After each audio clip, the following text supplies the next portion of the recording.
Hello sa ating mga kakukwentuhan. So for today's video, ang pagkukwentuhan natin ay sinuggest to ni Miss Joanne. Shoutout sa iyo. Nag-chat siya sa akin sa Facebook about sa gumawa nitong bahay. Tapos sabi niya, sana daw sa next video or vlog ay mag-suggest ako ng tips para sa mga gustong mag-work sa Upwork. So, yung mga walang experience. So, i-expound na lang natin yan. Yung parang buhay na lang ng isang freelancer or work from home na nag-work sa Upwork for the past almost 14 years. Kasi 2011 ako nag-start. While nagluluto tayo ng unmeat tapa with ampalaya. So, ito ay isang vegan dish. So, hello and shoutout sa ating mga vegan subscribers.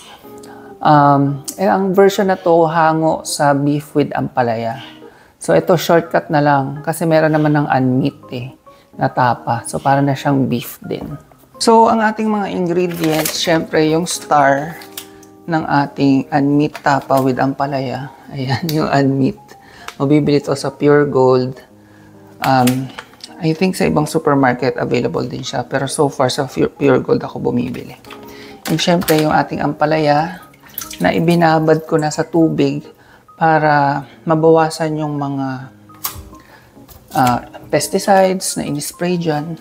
And ang ating mga panggisa, meron tayong bawang, sibuyas, kamatis, and maglalagay ako ng konting tawag dito, toyo, konti lang kasi may timpla na tong ating unmeat. Tapos, konting asukal.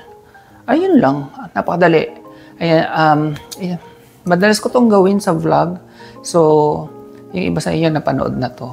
Ito lang yung first time na meron siyang dedicated na video na para sa kanya lang talaga. So, umpisahan na natin. So, ang unahin ko ay itong ating mga panggisa. Habang kinikwentuhan ko kayo. So, paano ba ako nag-start sa Upwork? Ganito yan. Nung pagka-graduate ko ng nursing,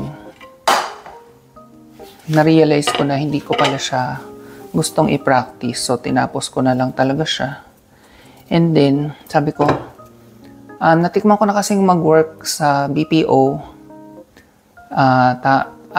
Before pa ako graduate ng nursing, nag-shift kasi ako marami ako naging course. So, before ako nag-nursing, pumasok muna ako sa call center. Tapos na-realize ko na sobrang hirap niya, nakaka-stress. Tapos panggabi.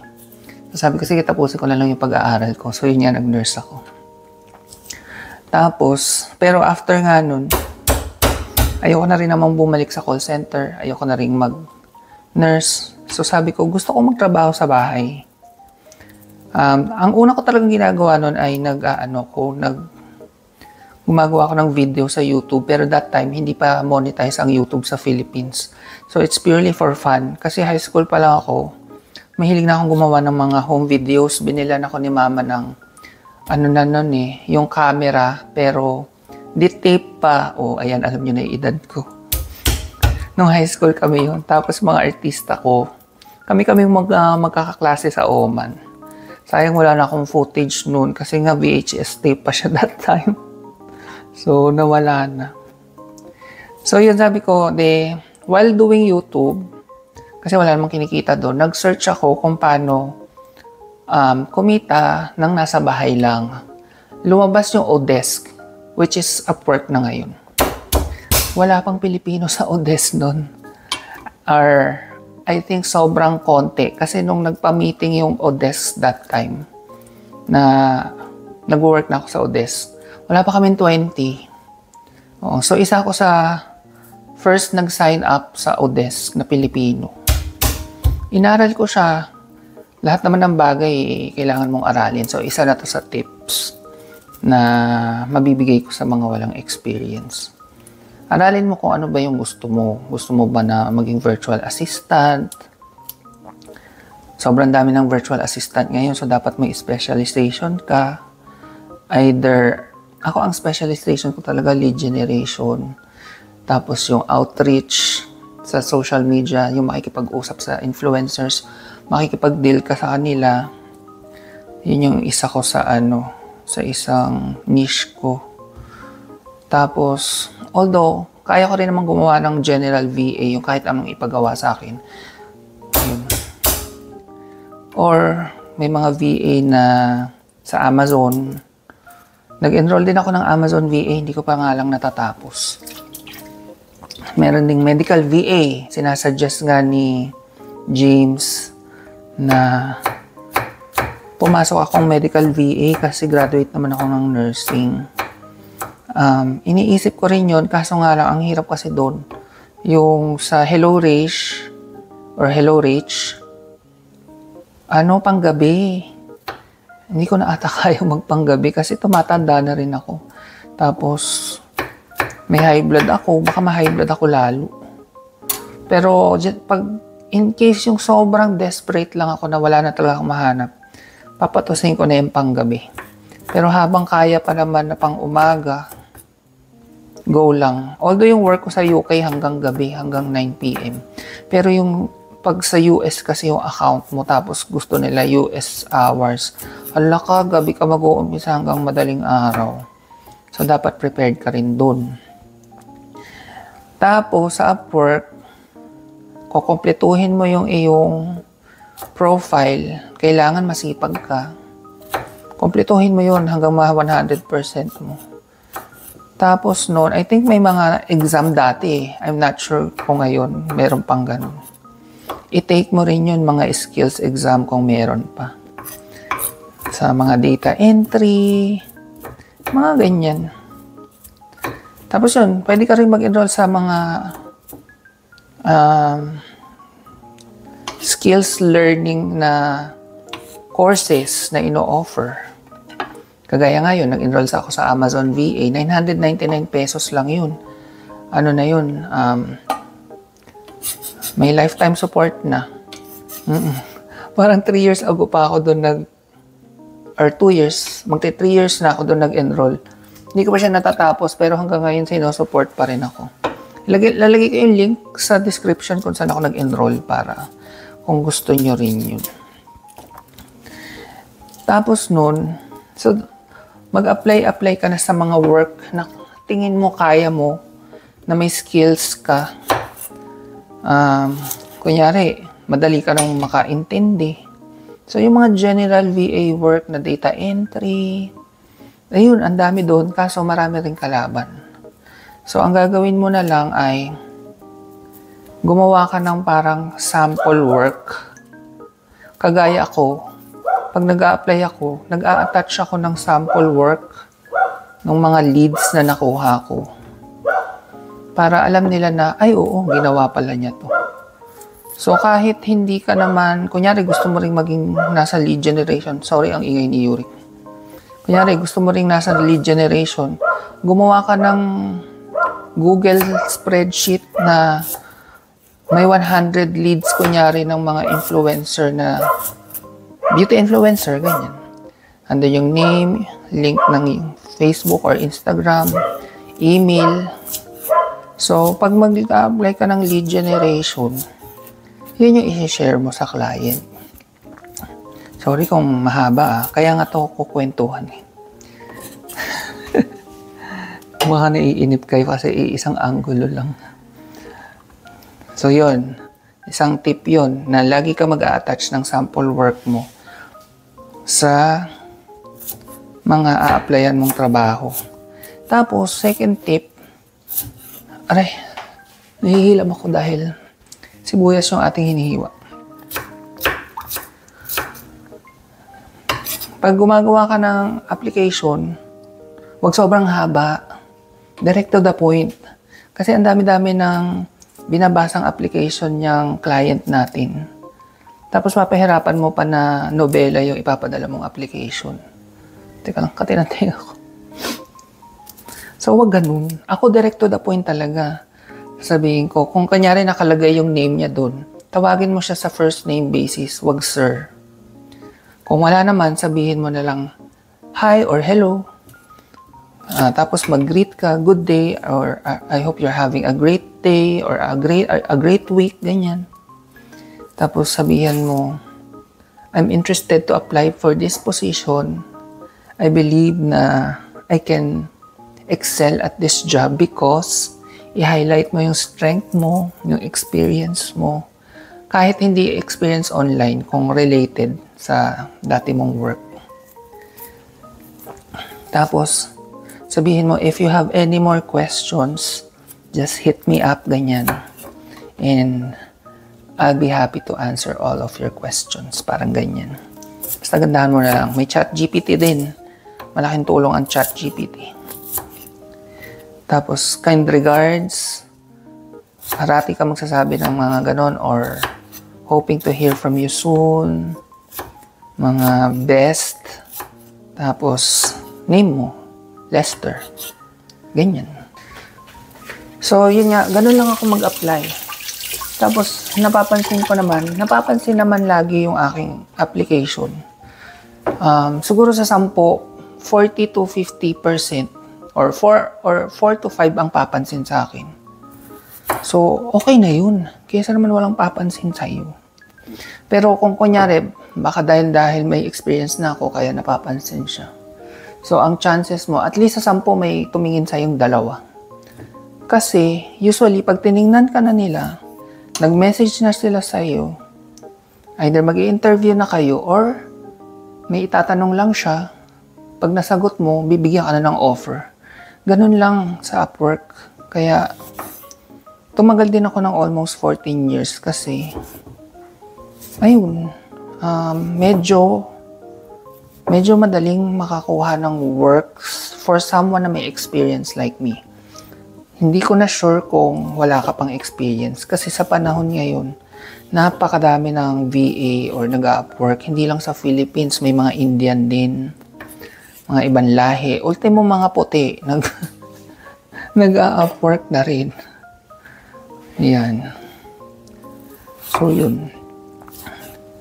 Tapos, when it comes to bidding yung iyong rate, wag namang, Diyos ko, $10 agad per hour. Wag ganun. Ako, nung sa Upwork, nung back in 2011, tumatanggap ako ng work na $1 per hour.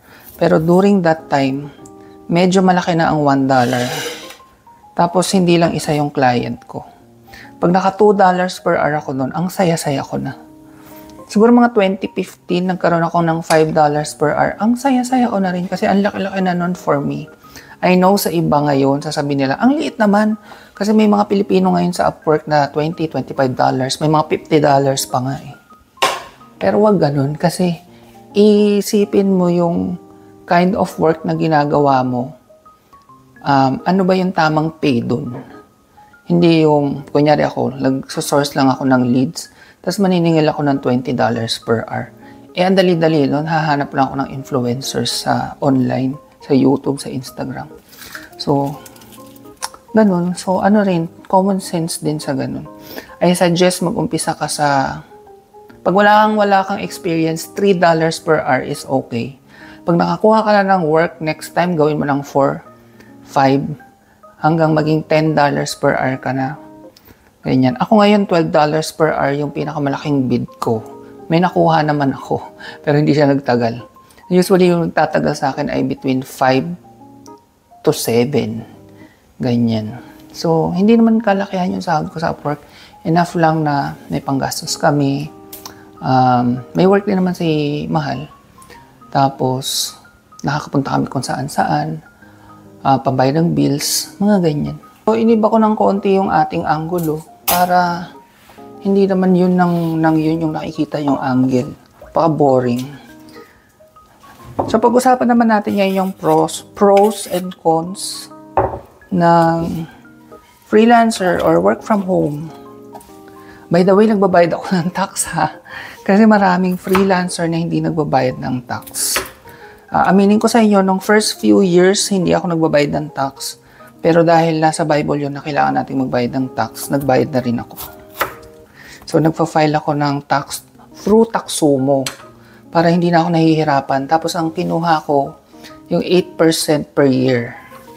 So, ang ginagawa doon, kukumputin yung total amount na sinahod mo for the year minus 250,000. tapos ita times 8%, yun yung babayaran mo. So yun, isang tip ko yun sa inyo. Sa takso mo na kayo mag-file ng tax kasi hindi na kayo pupunta sa BIR, hindi na kayo mahihirapan. Huwag nyo nang pahirapin yung sarili nyo. Ang bayad ko sa takso mo ay 10,000 for 2 years. Eh imagine mo kung yearly ka pupunta ng mamamasahe ka, pipila ka, di ba? Tapos lahat paperless. So sulit na yung 10,000 in 2 years. Sa taksumo.com, punta kayo dun. Sayang, wala akong affiliate, wala akong kikitain. So, yung pros and cons, sa pro muna tayo, pros. So, unang-una, syempre, nasa bahay ka lang, medyo hawak mo yung time mo. Masasabi kong medyo kasi hindi mo naman totaling hawak yung time mo eh. Depende sa account or sa kliyente mo. Ako ngayon, hindi ko totally hawak yung time ko kasi kailangan business hours ako nag-work, which is nag-start ng about 4 p.m. onwards. Pero sa iba, yung sa nawala namin trabaho nung December, totaling hawak namin yung time namin. Kahit anong oras kami mag-work. So, swerte kapag ganun yung nakuha mo. Tapos, ang isa pang pro, hindi ka na mata-traffic. Hindi po kailangan mag-commute. Minsan kasi, di ba yung commute pa lang, 2 oras na papunta, pabalik pa. So, mga 4 hours. Half na ng shift ko yung 4 hours, commute pa lang ng iba. Ano pa ba? Ayun, habang nasa work ka, kasama mo yung mga fur babies or sa inyo, yung mga anak nyo. Basta wag lang sila maingay. Dapat may dedicated workspace. Tapos, kahit saan tayo mag-work, kunyari, nasa bakasyon kami, pwede pa rin ako mag-work. Basta, kunyari, 4 p.m., mag-log-in na ako. So, sa umaga, pwedeng mag-travel. Parang ganun. Ano pa ba? Mas malaki yung sahod kesa sa... Depende ha. Kagaya ko dati sa call center, ang sahod ko, pinakamalaki kong sahod sa call center, 20,000. Laki-laki na ako noon that time sa 20,000. Pero, ngayon, ang minimum ko siguro 36, ganyan. Yan yung minimum na sahod ko ngayon, 36. Tapos, pag malaki yung offer, ang pinakamalaki kong sinahod, I think, nasa 70. So, sa iba, maliit yun kasi may mga napapanood ako sa KMJS na 200K, ganyan yung mga sahod nila. Good for them. Pero ako, hindi pa ako umabot ng ganun. And, okay naman ako. Masaya naman ako sa sahod ko. Kasi, ako naman basta may pambayad ng bills, may makain, makapaggala, okay na. May konting ipon. Kailangan may ipon. So, talagang ngayon naubos lang yung ipon namin sa bahay, pero babawi kami. Kailangan may ipon talaga. So, doon naman tayo sa cons. Kung may nakalimutan ako, pa-comment na lang ha. Sa cons, wala kaming HMO, health card. Kanya-kanya, kung gusto mo, bayad ka. So, pag magpapa-check up, gastos. Tapos, wala kaming life insurance. Kasi nung nasa call center ako, may life insurance. So, ang life insurance namin, kami yung nagsho-shoulder. Dati kumuha ako sa Pro-Life, pero pinull out ko nung nagipit kami. Tapos kumuha kami sa Alliance, PNB. Pinupull under, na siya ngayon, processing na siya ngayon, pinull out din namin. Kasi gusto kong ipang negosyo. Medyo malaki rin yung nakukuha namin sa insurance pag pinupull out kasi matagal-tagal na namin nahulugan. Ano pang cons? Kailangan kong sa PhilHealth, mag-contribute. Yun yung isa sa hindi ko nagawa. Para bawas-bawas pag nagpa-check up. So, sariling gawa mo rin yun. Sa SS, hindi ako naguhulog kasi hindi ko alam.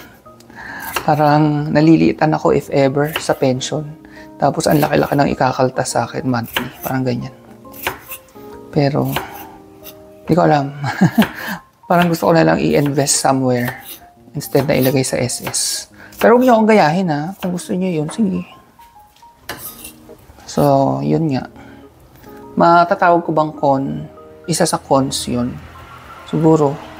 Kasi sa companies, talagang kailangan hulugan yun. Tapos hati kayo ng employer. Parang ganyan. Ayun, pag nawalan ka ng trabaho, pwede kang tanggalin agad-agad. As in, kagaya ko nun, sinabi, tapos na agad. Tapos hanap na ako ng work. So, hindi siya ganun ka-stable. May mga trabaho na 1 month lang, meron nga weeks lang eh. Meron ding days, naranasan ko rin na merong days lang. So, hindi stable ang online job. Sa kagaya ko ha, kasi may mga, for example, software engineer ka, mga work from home din yung mga yan eh. Mas stable yun. Kaya ito pa isang kong gustong gawin nga this year ay mag-shift ng career, pumasok sa tech. So wish me luck.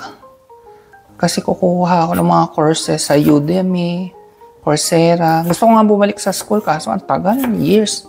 Pag online naman, months lang. So try ko lang naman. So wish me luck. So, yun nga yung isa sa cons. Yung ibang work ay hindi stable. So, anyway, pag may nakalimutan ako, dagdagan nyo na lang sa comment. Kasi ang haba na ng kwentuhan natin. Magluto na tayo. Ready na itong ating ampalaya. Ibababad ko lang to ng konti sa tubig na may asin para mabawasan lang yung pait. Tapos, ihuhugasan. Tapos yan, magigisa na tayo. Tapos na. So, maglalagay na ako ng mantika. Ang una natin gagawin ay tutustahin natin yung unmeat tapa. Masarap kasi siyang medyo tostado.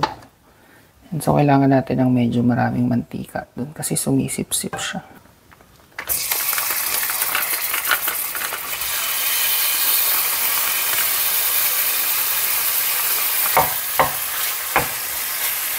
Make sure na natolyo mabuti ha. Para mas madali siyang lutuin, hindi yung frozen pa. So, ayan, medyo dumidikit siya. Hindi kasi non-stick to eh. Pero kung non-stick, mapapalutong ko to ng malutong. Pero, since hindi non-stick, okay na yan. Ninaan ko lang konti. Tapos, dito na rin natin igigisa to. Bawang. Para kumapit yung lasa niya sa kanya. Sibuyas.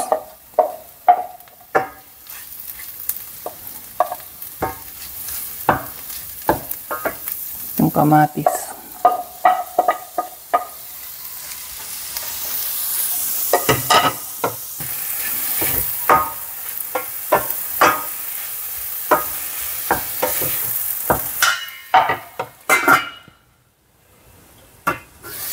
Okay. Yung kamatis naman kahit hindi yan lutong-luto eh kasi makakain naman natin yan ng ganyan half cook. Pero kung gusto nyo igisa yung tunaw na tunaw yung kamatis, pwede rin yun. Ito kasi yung ginagawa ko, shortcut version. Ito na yung ating ampalaya. Nilamas ko to sa asin ng mabilis tapos hinugasan ko ng tubig para mabawasan yung pait. Optional din yun kung gusto nyo gawin.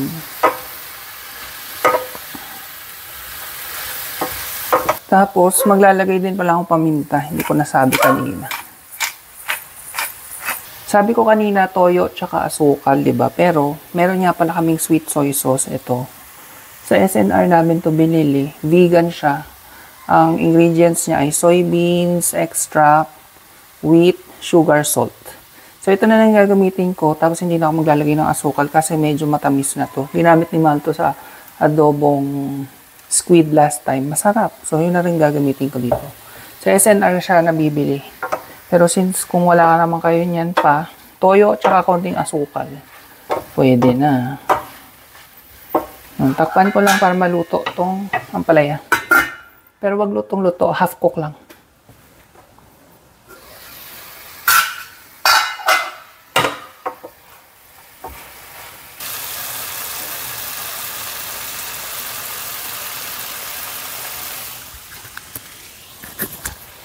So, maglalagay na tayo nitong sweet soy sauce. Konti lang. Huwag masyadong OA. Tansya-tansya lang din ako eh. So, tinitikman ko along the way. Pag kulang pa, dagdag konti. Pero huwag yung sobrang dami agad yung ilalagay. Yung iba naman sa inyong hindi vegan, pwedeng oyster sauce, ganyan. Sarap din. Mga kulang pa. Medyo malapot nga siya yung mukha rin siyang oyster sauce. So, haluin ko lang mabuti, tapos tikman natin. Ang gusto ko nga pala sa ampalaya ay half cook lang. Or yung medyo lagpas ng konti sa half cook. Ganun. Dito ko nga ito. Mas madali maghalo. Ganyan si mama eh. Dalawa yung panghalo. Medyo maingay lang yung kutsara. So, tikman natin kung okay na ba or magdadagdag pa ang toyo.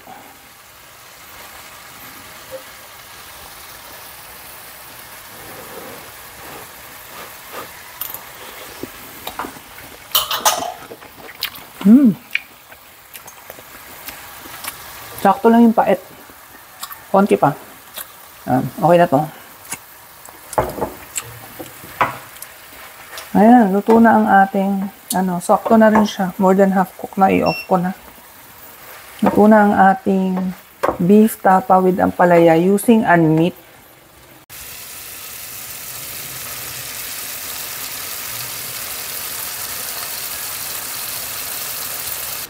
So, nagsampay pa ako ng nilabhan ko. Mag-isa nga lang pala ako, so dito na lang ako kakain sa ating counter. Si Mahal ay nasa Manila nag-work. Si Gerald naman ay nasa bayan kasi today is a Saturday, so me time muna niya. So yan, magsandok tayo.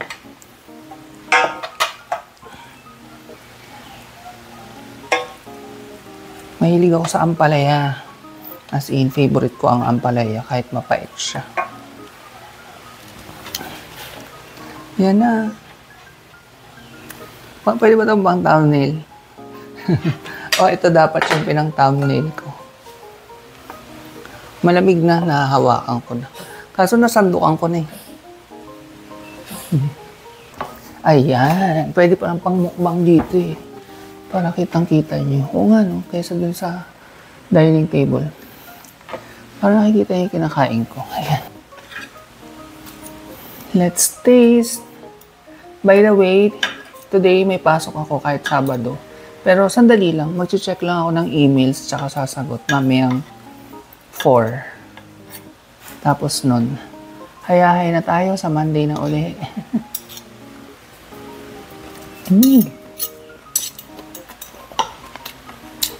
Up. Saktong-sakto lang yung pait. Ayoko naman nung walang pait na.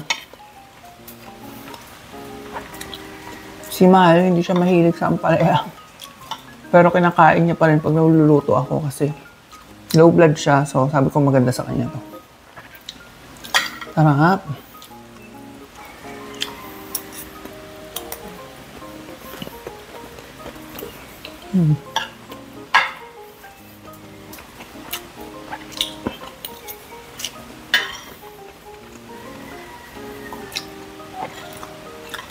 So yun yung mga tips ko sa inyo, pros and cons ng pag-work sa Upwork. Actually, may mga ibang websites pa. Panoorin nyo na lang sa channel ni James. Ano siya? YouTuber siya. Yun din yung mga topic niya, mga paano kumita online, mga ganyan. Lalagay ko sa, ayan, dito si Baby Girl. Lalagay ko sa description yung link ng channel ni James. Hello sa inyo, James, sa wife mo, sa daughter mo, sa family mo, hello. Ano siya, matagal na rin siyang YouTuber. Na-meet ko siya dati sa sa event sa YouTube. Tapos yun, nag-addan kami sa Facebook. Nagpapagawa rin sila ng bahay ngayon. Yung wife niya, mga luto-luto din. friendship menu sa Facebook. Sabayan niyo ako kumain. Sarap.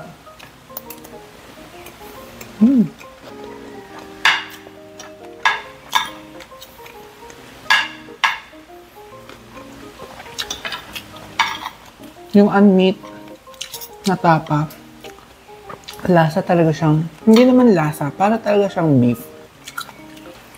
Kaya hindi ko namimiss ang beef.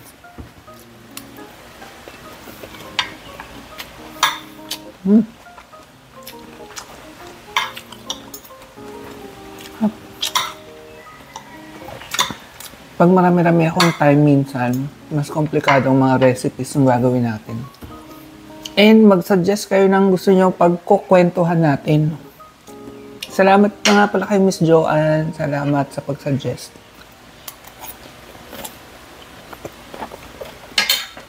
Masyado nang mahaba yung video natin. Tapusin ko na yung pagkain. Thank you sa panonood. Subscribe kayo kung hindi pa kayo nakasubscribe.